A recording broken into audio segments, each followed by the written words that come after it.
When we look out at what's out there, oftentimes we are just focusing on what is very close to us. But once in a while, maybe you're lying out there looking at the stars on a clear night. Or sometimes we go look at the ocean on the beach or something like that. Well, let's wonder, how big is this thing? What's out there, right? And actually, we don't know. The short answer is we actually don't know. Um, but that doesn't stop us from wondering, right? And not just that, we always wonder, I'm so tiny, tiny in this big universe. Do I matter? I mean, what's my role in this? And so on. So at least those of us who think about such things will wonder about such things at some point in time, right? And you look at the word that describes all of this. In English, we call it the universe. Universe. Okay. Single, like it's like one big single poetry. Yeah. But if you look at the Vedic people, Indic people, whatever you want to call yourself, in that culture, we don't call it that. We call it prapancha in Sanskrit. Prapancha. In Sanskrit, pancha means five. So prapancha. So when we look outside, it's just what they saw. By they, I mean our wise ones in the past.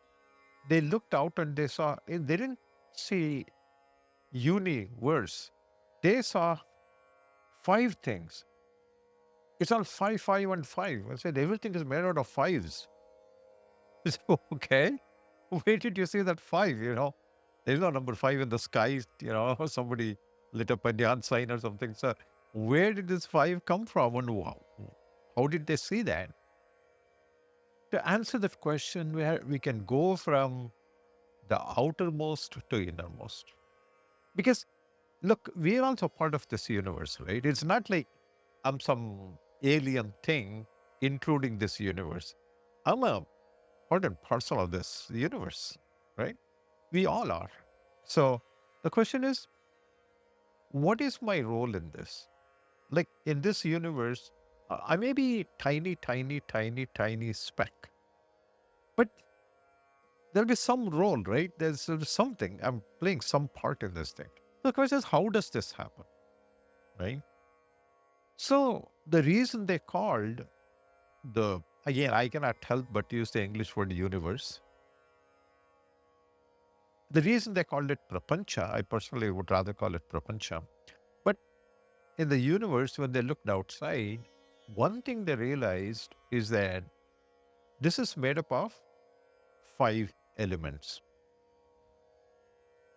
It's not really obvious. Like when you just look out there, you don't see five different things. It's not that obvious, right? But even that, they didn't call it. So here, you're saying five elements in English. In Sanskrit, they say pancha bhuta.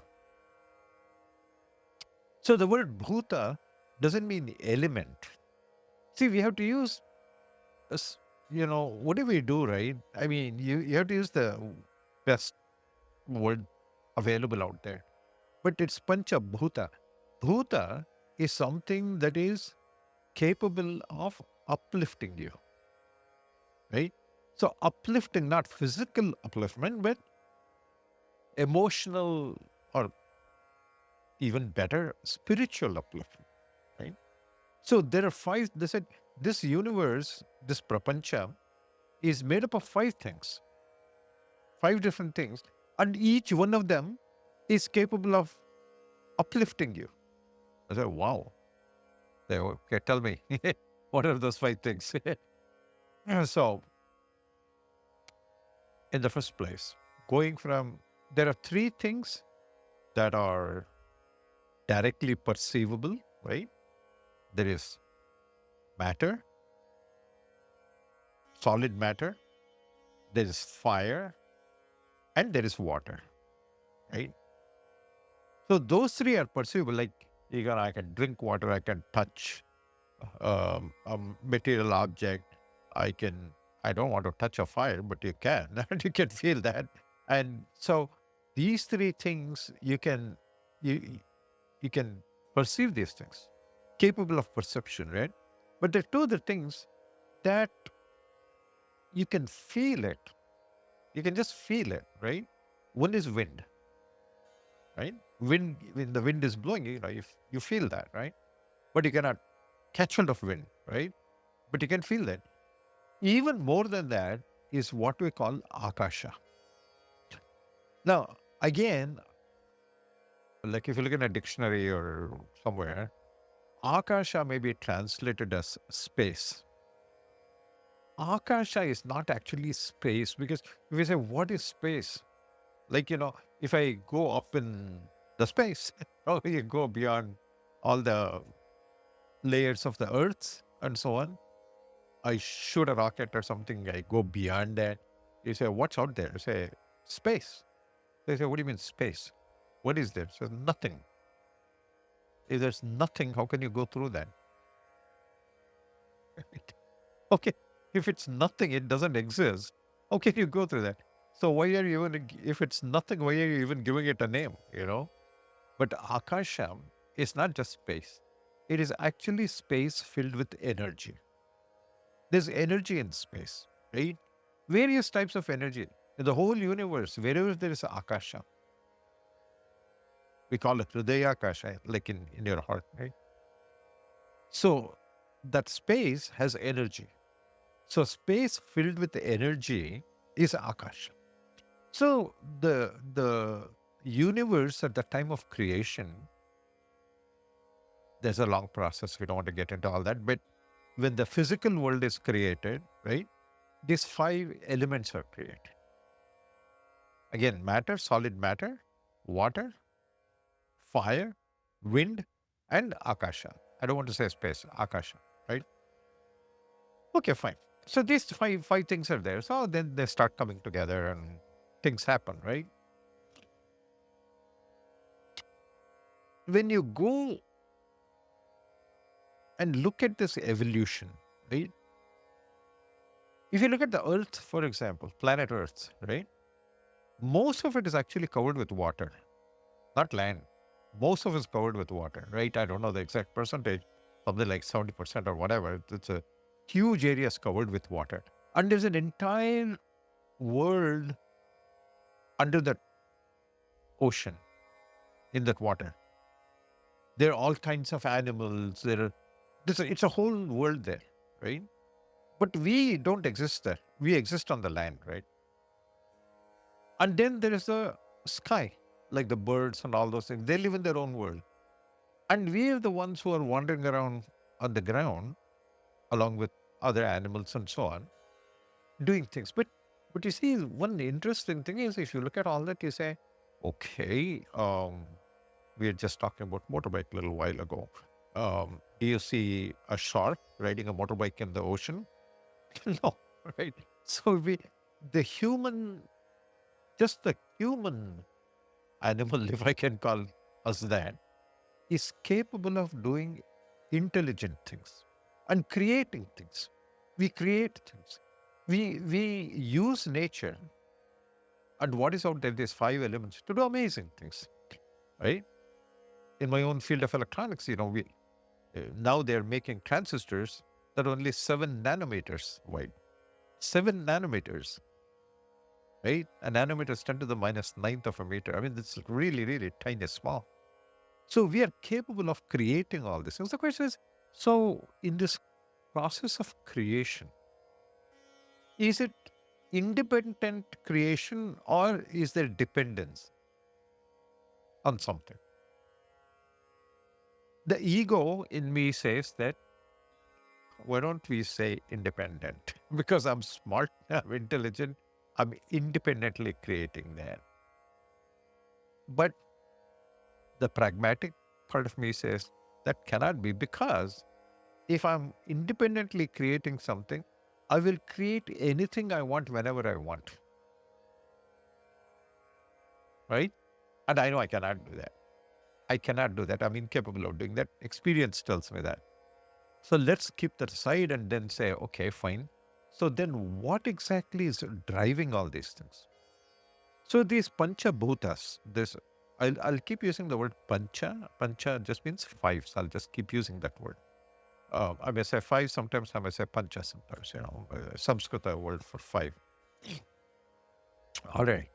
So these panchabhutas will result in five objects of perception, right? So you say, okay, I said earlier that we can perceive things. So what do you mean by perceive? What will you perceive? I'm capable of perceiving there are five objects of perception, right? And in Sanskrit again, we call it Shabda, Rupa, Rasa, Gandha, Sparsha. Shabda, sound. I can create sound. Okay. Sorry, not, yeah, I can create also, but I can perceive sound. Rupa, form. I can perceive form, right? Rasa, taste. I can perceive taste. I can tactile sensing. I can touch something and sense that. Or I can smell something, right? So all this smell, form, taste, and all these things, these five objects of perception, using these pancha bhutas, there's five elements in the universe. The five elements in the universe will create or present these five objects of perception to me. Right? Okay, so I just presented that. Then what do I do? What do you do with it? Well, I have fortunately five sensory organs. See, this is why the universe is five, right? I have five sensory organs to sense these five things. For example, I have eyes where I can vision, I can see form. So what does it pursue? Form, rupa. It pursues form. I have 2 ears, sound, right? I have a nose, I can smell, and then I have a tongue that can taste. Then I have skin, tactile sensing. It's interesting that I have skin pretty much all over my body, right? And so that is one sense. I can, it's everywhere. I can sense with my hands, with my feet, with my nose. Wherever you have skin, you can sense something. But you know what? Even in that, it's interesting when we actually want to touch something. Like if something you like or someone you like, you know, you don't want to go rub nose. Well, some people do, right? I don't know. But anyway, you see that you want to touch something, right? Something nice, you want to touch it. So that's another. Again, we don't want to go into those things because then this will take like 2 hours instead of 30 minutes, right? So let's move on. So you have these five sensory organs that will sense those five objects of perception, which is created by the five elements in the universe. Interesting, huh? So then what happens? So these five things that are sensed, this sensory data that was collected by these five sensory organs in the body. Now, look, one thing we have to realize is that so far, the other two things, the five elements and the five objects of perception, that's in the external universe, right? This sensory organs is like the interface. It's the interface between the external world and the internal world. So we call that the external world is called Brahmanda and the internal world is called Pindanda, right? In Sanskrit. Anyway, you can say macro universe, micro universe, use whatever words you want, but outside and inside. So these sensory organs act like the interface between what is out there and what is inside. So what happens to all these things, all the sensory? They're all fed to the mind. So the mind receives all this data and does what in robotics we call sensor fusion. So all these things are merged together and sensed to come up with something, right? There is a amalgamated perception, if you will. But even in these five sets of data that came, there is priority.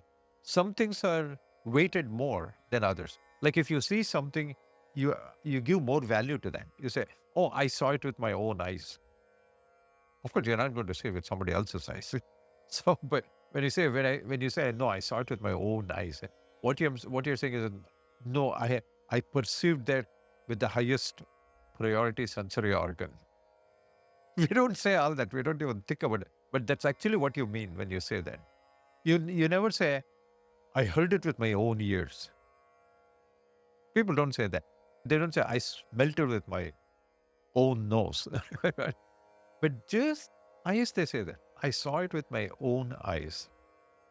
See, culturally, in languages, these things are built in, this idea. So what that tells me is that I'm putting a lot of weightage on things that I see. Say, for example, we say, did you witness that? Did you witness something? You say, yeah, I did. So I say, oh, what did you see? You say, no, I didn't see it, I licked it. I know what it tastes like. Hey, are you cracking? What are you talking about?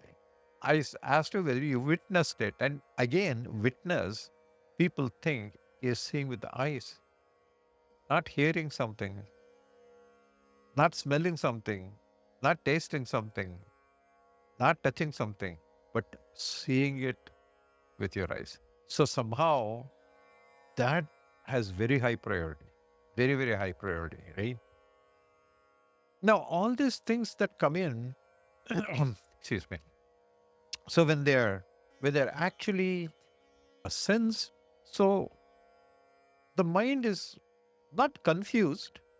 It may be confused also, but even if it is not confused, it wants to reach um, conclusions. For example, if I see something, I say, "Is this a mango fruit?" Right? So you see, I'm not looking at anything. Somebody put a piece of fruit. My eyes are closed. You put a piece of fruit in my mouth. I eat that, and I say, "Tastes like mango." The mind says, "But did you see the mango? Did you see whatever you eat?" I say, "No." Did you smell what you're eating? Did it smell like a mango? Did it feel like a mango? Did you touch it? And so on, right? This is the reason sometimes people ask us who come from our part of the world is that that most people that we eat with our hands, right? You wash your hands and sit down and eat. They say, Why are you doing that? Why can't you use a spoon or fork or whatever, right?" And the reason is in our thought process, you have to feel the food also. See, before you eat, you have to see, you have to focus on it, you have to see. Because that's why presentation is important. It should look good. It should smell good. It should feel good too, right? And of course, it should taste good and it should be actually good, right? And nutrition wise and so on. But anyway, coming back to this thing. So the mind, when it asks the question, it, it says, I don't know, is this a mango? Okay, so what do we do? Well, this is where we have 5 layers in the mental domain also. right? That's kind of nice. In the mental, I'm talking about the mental layer. So the body itself has 5 layers. Again, five layers. And what are those layers? We call it Annamaya Kosha, the physical body, Pranamaya Kosha, which is the energy layer, Manomaya Kosha, which is the mental layer, with something called Vijnanamaya Kosha, which is like the memory shell and so on. Then we say Anandamaya Kosha, that is, Ananda means bliss, the blissful layer. That's where the Jiva is, the soul is, right? But here, one of those things, if you take the mental layer, that also has 5 things. You say, gosh, can't you get away from 5 and just for a change have 4 or 6 or something? No, because Prapancha is made of pancha, right? You cannot randomly change things, right? So even there you have 5 layers. So what are they? Well, you go past the sensory organs. You have the mind, of course. So what does the mind do? The mind is doing fusion of data. It is taking all these things, adding the right weights to different sets of data that come, put it all together and create a perception. But it's not sure. It doesn't know if that's right or wrong. So it will create this thing and say, is this what it is? And where do you look for the answer? Well, you have a choice. You can look outside. Immediately you can, Google it or something like that. But it's better to actually go inwards. And the next layer is what we call buddhi, which is, again, loosely translated to English, it is the intellect. Right? So the mind will ask the intellect and say, is this true or is this false? Is it a mango? Not a mango. Is it that? Is it this? And so on. So the intellect is a rule driven system. So the mind is not rule driven. It can go wherever, right? The mind is very fluid. By the way, one thing also I should say about the mind, the what we don't often realize, the mind is a very, very, very powerful thing. We don't use even 1% of its capacity. It's an extremely powerful thing. I can sit here and focus my mind. It's suddenly, when sunlight is coming, right? If I keep a piece of paper out there, it's not gonna burn. But if I put a big lens and I focus it on a single point, the thing will catch fire, right? The paper. Similarly, the mind, when it is very focused, can actually do a lot of things. But normally it doesn't do anything. It's just like, you know, doing its thing, right? So the intellect, for it to decide something, it needs to have a set of rules because it's a rule driven thing. So if you say if A is true and B is true, then C is true. That's what I mean by a rule driven system. So, question, where do those rules come from? Where did that come from? Well, I can look outside. I can ask somebody else, like I'm a lazy person. I say, why just Google it on the phone or do some random thing. So, or I can look inside and say, okay, what does my intellect say about this? Right or wrong? True or false? Those rules can be something that was developed over time with my own experiences. Right? So in my lifetime, like suppose I've eaten 1,000 mangoes, right? So the intellect says, no, did it taste somewhat like that? Yes, okay, then it's a mango. So it's coming from your own anubhava, your own experience. Okay? But even that is limited, right? Because in one lifetime, how many experiences can you have? How much can you do, right? So if you keep going further in the mental layer, out of that 5, so now we have 2 are gone, right? The mind and the intellect are gone. The next layer actually is something we call ahankara. Ahankara is the awareness of the self, right? It won't answer the question whether that thing you ate is a mango or not. But what Ahankara tells you is that I ate the mango. See, you don't get confused. Suppose I put a mango in my mouth, I'll say, did the mind says, did you eat it or did Joe eat it? You don't think like that. So you know that, no, I ate it. So all the experience that you get, that Ahankara is that awareness of the self where you're attaching your experiences to yourself. So whatever you're experiencing outside, you're saying, no, I am doing that. Because you're going to extract things from that, right? So okay, so that's the ahankara. So how many are gone? 3 are gone. Then after that, we have something called chitta. Now that is the memory shell. So like when I pass away, give up this body, right? My mind and all that is all gone. Got to get a fresh one next time. In fact, this memory shell goes with the soul, right? The chitta goes with the jiva. So in that are stored all the experiences of all my prior lives, whatever it may not even be human, whatever, right? But all those experiences are there, stored, right? I always use this analogy that I say that the mind is like cache memory and chitta is like the hard drive, so it's there. So if you go far enough and do that, and inside that is the jiva. Now, if you look at the mental layer itself, the jiva is not part of the mental layer. But if they look at the mental layer itself, that five things I talked about. The outermost layer is the sensory organs, then manas, then um, buddhi, intellect, ahankara, and chitta. Right?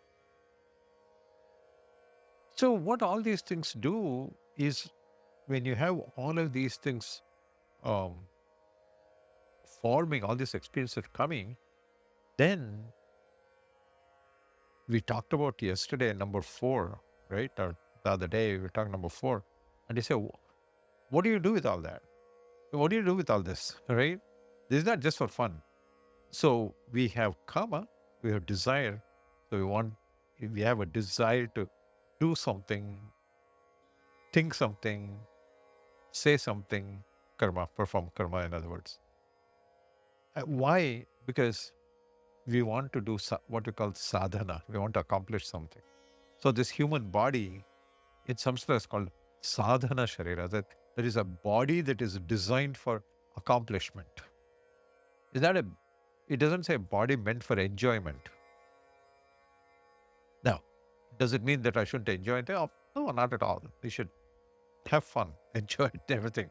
But it's not meant just for the sake of enjoyment. Because that's why you see that those people who spend their lives just seeking enjoyment, that's it, nothing else, right?